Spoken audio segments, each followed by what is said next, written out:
కేవలం 7,999 up to 10 kgs వరకు బరువు తగ్గి అధిక బరువు నుంచి వచ్చే ప్రధాన సమస్యలను దూరం చేసుకోండి. మానేరు నదిపై ఒక చెక్ డ్యాం కూలిన ఘటన మరొక ముందే మరో చెక్ డ్యాం ధ్వంసమవడం ఇప్పుడు కలకలం రేపుతోంది. వరుసగా ధ్వంసమవుతున్న చెక్ డ్యాంలు కాంగ్రెస్ బీఆర్ఎస్ మధ్య పొలిటికల్ వార్కి వేదికలుగా మారాయి.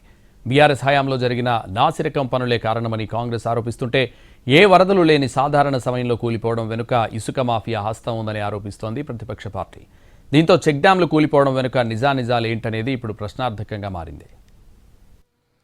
ఉమ్మడి కరీంనగర్ జిల్లాలో మానేరు నదిపై నిర్మించిన చెక్ డ్యాంలు వరుసగా కూలిపోవడం మిస్టరీగా మారింది. గత నెలలో గుంపుల తనుగుల గ్రామాల మధ్య ఉన్న చెక్ డ్యాం రాత్రికి రాత్రే కొట్టుకుపోతే మొన్న పెద్దపల్లి జిల్లా మంథని మండలం అడవి సోమనపల్లి శివారులో చెక్ డ్యాం పూర్తిగా ఎక్కడికక్కడ ధ్వంసమైపోయింది. దీంతో చుట్టుపక్కల రైతాంగానికి తీవ్ర నష్టం వాటిల్లింది.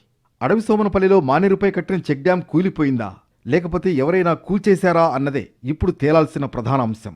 చెక్ డ్యాం కొట్టుకుపోయిన విషయాన్ని పోలీసులకు ఫిర్యాదు చేశారు స్థానిక ఇరిగేషన్ అధికారులు. వాళ్ళు కాల్ చేసి చెక్ డ్యాం కూలిపోయిందని చెప్పడం జరిగింది. ఈ విషయంలో నేను వెళ్ళి ఇన్స్పెక్షన్ చేయడం జరిగింది.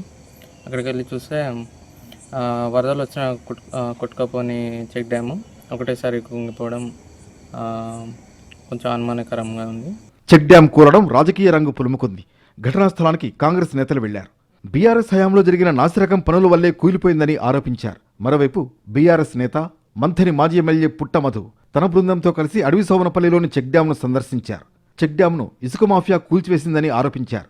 చెక్ డ్యామ్స్ వద్దని మంత్రి శ్రీధర్ బాబు అప్పుడే చెప్పారని, ఇవాళ అదే జరిగిందంటూ అనుమానాలు వ్యక్తం చేశారు. చిత్తశుద్ధి ఉంటే విచారణ జరిపి దోషులను శిక్షించాలని డిమాండ్ చేశారు.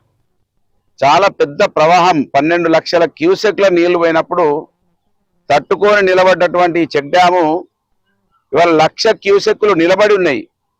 ఫ్లోయింగ్ లేదు. ఇది నిలబడి ఉన్నటువంటి నీళ్లకు ఎందుకు పడిపోయిందో కాంగ్రెస్ పార్టీ జవాబు చెప్పాలి. మాజీ మంత్రి హరీష్ రావుకు వీడియో కాల్ చేసి చెక్ డ్యాం కూలిపోయిన తీరును చూపించారు పుట్టమధు. దాంతో రైతాంగానికి బీఆర్ఎస్ అండగా ఉంటుందని, త్వరలోనే తాను కూడా వచ్చి పరిశీలిస్తానని హామీ ఇచ్చారు బీఆర్ఎస్ ఎమ్మెల్యే హరీష్ రావు. ఉల్టా పడిపోయినాయి. ఇక్కడ మా అందరికీ ఉన్న అనుమానం ఏంటంటే గ్రామస్తులకు వీళ్ళందరికీ కూడా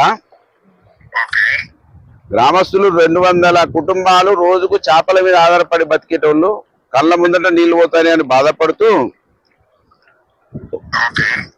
ఒకటేమో మన ప్రస్తుతం ఉన్నటువంటి ఎమ్మెల్యే గారు అప్పుడే ఈ చెక్ డ్యాంల మీద కండేర చేసిండు. మీరు కూడా వినుంటారు. అప్పుడు మీరు అసెంబ్లీలో మాట్లాడారు ఈ చెక్ డ్యాంల అవసరం లేదు వృధా అని అన్నాడు. అడవి సోమనపల్లి చెక్ డ్యాం కూలిన ఘటనపై విచారణ చేసేందుకు బీఆర్ఎస్ ఓ నిజ నిర్ధారణ బృందాన్ని పంపింది. ఆ బృందం క్షేత్రస్థాయిలో పరిశీలించింది. చెక్ డ్యాం కూలిపోలేదని, కూల్చివేశారని ఆరోపించారు. చెక్ డ్యాంలు సహజంగానే కూలిపోతున్నాయా, నాసిరకం పనులు జరిగాయా, లేకపోతే ఇసుక మాఫియా ప్రమేయం ఉందా అనే సందేహాలు వ్యక్తమవుతూనే ఉన్నాయి. దేశద్రోహం కింద మనం తీసుకోవాల్సి ఉంటది. ఎందుకంటే శత్రు దేశాలు యుద్ధాలు జరిగినప్పుడు కూడా నీటి దావుల మీద ఎప్పుడు దాడులు చేయలేదు. తప్పనిసరిగా ఇది విధ్వంసమే. ఎందుకంటే డెబ్రిస్ మనకు కనబడుతున్నాయి అక్కడ పైన. మేము వెళ్ళి చూస్తే ఇంకా మనకు ఎవిడెన్స్ స్పష్టంగా ఉంటుంది, కానీ తప్పనిసరిగా విధ్వంసమే. వేలాది మంది రైతులకు ఉపయోగపడే చెక్ డ్యామ్స్ కూలిపోవడంపై సమగ్ర దర్యాప్తు జరిగితే కానీ నిజానిజాలు వెలుగు చూడవు.